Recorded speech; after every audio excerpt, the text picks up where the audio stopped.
Лебот од утрово поскапен за 5 денари. Премиерот Мицкоски уверува, ако поскапувањето е оправдано, ќе има мерки, ако не ќе следуваат глоби.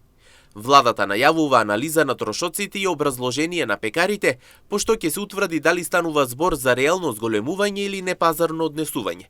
Во моментот во продавниците лебот се продава по цена од 33 до 35 денари. Пекарите тврдат дека поскапувањето пред се должи на цените на енергенсите, струјата и другите давачки. Ја анализираме состојбата и денеска во текот на денот ќе имам состанок на оваа тема.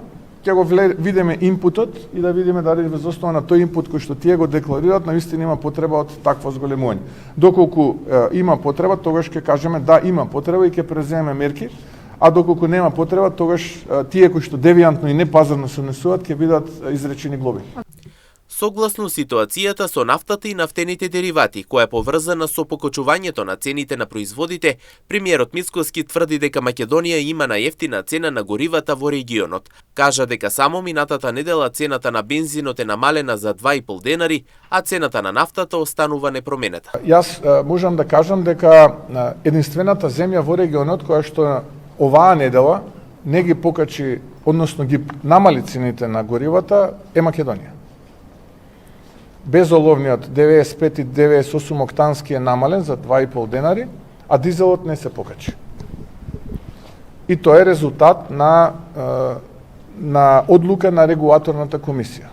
Тоа е прво. Второ, убедливо имаме најевтини цени на горивата во регионот. Убедливо.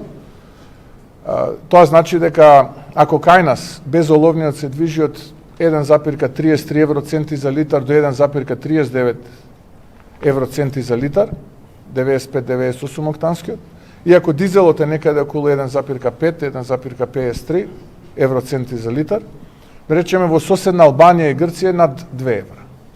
Во соседна Србија од 1,87 до над 2 евра. Во Косово исто така. Премиерот Мицкоски ја стишува ситуацијата и ги уверува граѓаните дека состојбата е стабилна. Според него нема причина за страф, однемање енергенси или од воведување било какви кризни состојби. Иако неизвесен е периодот пред нас, сепак тој е дециден дека предизвици ќе има, бидејќи тоа зависи од други фактори во светот. Вели дека владата ќе реагира во интерес на граѓаните. Доколку ќе има зголемување на цените на бензинот и нафтата, тогаш ќе се прогласи и кризна состојба.